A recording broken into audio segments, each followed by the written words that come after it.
Welcome to my channel. ముందుగా అందరికీ నమస్తే. దుర్గామాత అమ్మవారి యొక్క ఆయుధాల అంతరార్థాలు ఇవే. త్రిశూలము మూడు లోకాలు మూడు కాలాల జ్ఞానాన్ని తెలుసుకున్న దానికి గుర్తు. ఖడ్గము జ్ఞాన ఖడ్గముతో తమలో ఉన్న అసురి గుణాలను తొలగించుకున్న దానికి గుర్తు. సుదర్శన చక్రం ఆత్మదర్శనముతో పరమాత్మానుభూతిని చేసుకున్న దానికి గుర్తు. అభయహస్తం సర్వ ఆత్మలను అనేక కర్మ బంధనాలు మరియు దుఃఖ అశాంతుల నుండి విడిపించి పరమేశ్వరునితో సర్వ సంబంధాలను జోడించి సుఖశాంతుల ప్రాప్తి చేసుకున్న దానికి గుర్తు. శంఖం పరమాత్మ చెప్పిన జ్ఞానాన్ని పూరించి అజ్ఞాన నిద్రలో ఉన్న ఆత్మలను మేల్కొల్పిన దానికి గుర్తు.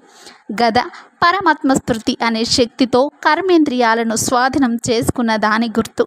కమలం సంసార సాగరంలో ఉంటూ ప్రపంచ ఆకర్షణలకు అతీతంగా మరియు పరమాత్మకు ప్రియముగా అయిన దానికి గుర్తు. సింహవాహనము శివ పరమాత్మ శక్తితో అర్షడ్ వర్గాలని మాయను జయించిన దానికి గుర్తు.